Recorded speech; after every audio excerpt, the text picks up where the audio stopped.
സഹോദരന്റെ കസ്റ്റഡി മരണത്തിൽ നടപടി ആവശ്യപ്പെട്ട് സെക്രട്ടേറിയറ്റിന് മുന്നിൽ വർഷങ്ങളായി സമരം ചെയ്യുന്ന ശ്രീജിത്ത് വധശ്രമ കേസിൽ അറസ്റ്റിലായ സംഭവത്തിൽ കൂടുതൽ വിവരങ്ങൾ പുറത്തുവരികയാണ്. ഇക്കഴിഞ്ഞ ദിവസമാണ് രാജാജി നഗർ സ്വദേശി സുരേഷ് കുമാറിനെ ശ്രീജിത്ത് ആക്രമിച്ചത്. തുടർന്നാണ് തിരുവനന്തപുരം കണ്ണോണ്ടൻ പോലീസ് ഇയാളെ അറസ്റ്റ് ചെയ്തത്.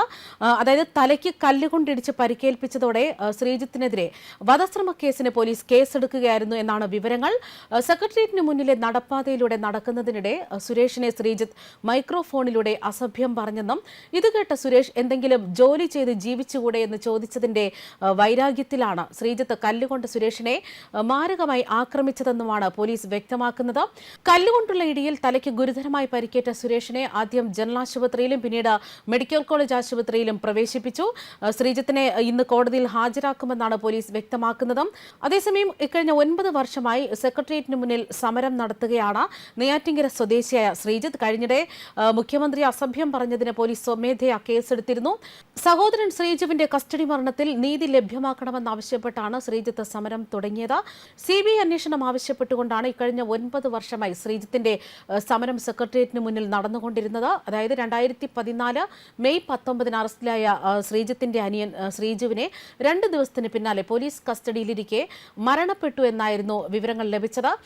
അന്ന് വിഷം കഴിച്ചതാണ് മരണത്തിലേക്ക് നയിച്ചതെന്നാണ് പോലീസ് പറഞ്ഞത്. എന്നാൽ പോലീസ് കംപ്ലയിന്റ് അതോറിറ്റി നടത്തിയ അന്വേഷണത്തിൽ തളർച്ചയോളം മർദ്ദിച്ചതിന് പിന്നാലെ ശ്രീജുവിനെ നിർബന്ധിതമായി വിഷം നൽകുകയായിരുന്നു എന്ന് കണ്ടെത്തുകയായിരുന്നു.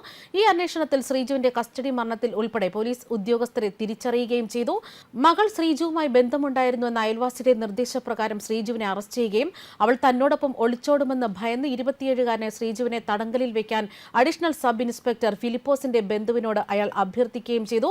പോലീസ് കംപ്ലയിന്റ് അതോറിറ്റിയുടെ ഉത്തരവിന് DGP ലോക്നാഥ് ബെഹ്റ താൽക്കാലിക സസ്പെൻഷൻ നൽകിയതായിട്ടാണ് റിപ്പോർട്ട്. ശ്രീജുവിന്റെ മരണത്തിന്റെ യഥാർത്ഥ കാരണം വെളിപ്പെട്ടതോടെ സംഭവത്തിൽ ഉൾപ്പെട്ട ഉദ്യോഗസ്ഥരെ സസ്പെൻഡ് ചെയ്യാനും അവരിൽ നിന്ന് ഈടാക്കേണ്ട 10 ലക്ഷം രൂപ പിഴ ഈടാക്കാനും പോലീസ് കംപ്ലയിന്റ് അതോറിറ്റി ശുപാർശ ചെയ്തിരുന്നു. ഈ തുക ശ്രീജുവിന്റെ അമ്മയ്ക്കും സഹോദരനുമാണ് നൽകേണ്ടിയിരുന്നത്. ഈ ഉത്തരവ് ഉടൻ നടപ്പാക്കുമെന്ന് ആഭ്യന്തര chief secretary Nalini Netto DGP Loknath ബെഹ്റയോട് അന്ന് ആവശ്യപ്പെട്ടിരുന്നു. ഉദ്യോഗസ്ഥർ കുറ്റക്കാരാണെന്ന് തെളിഞ്ഞാൽ മാത്രമേ നടപടിയുണ്ടാകുകയുള്ളൂ എന്നായിരുന്നു അന്ന് ബെഹ്റ വ്യക്തമാക്കിയത്. ശ്രീജുവിനെ കസ്റ്റഡിയിലെടുത്ത ഉദ്യോഗസ്ഥർ മരണവുമായി ബന്ധപ്പെട്ട തെറ്റായ വിവരങ്ങൾ നൽകിയെന്ന സൂചനകളാണ് പിന്നീട് പുറത്തുവന്നത്. അതായത് നിരപരാധികളാണെന്നും തങ്ങൾക്കെതിരെ അച്ചടക്ക നടപടി എടുക്കരുതെന്നും ആവശ്യപ്പെട്ടുകൊണ്ട് ഇവർ ഹൈക്കോടതിയെ സമീപിക്കുകയായിരുന്നു. ഇതിന് പിന്നാലെ ഈ കേസ് എങ്ങും എത്താതെ കിടന്നു.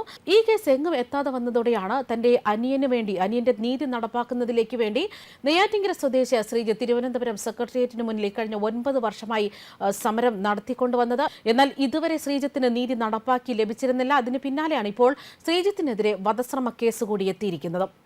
ന്യൂസ് ഡെസ്ക് കർമ്മ ന്യൂസ്.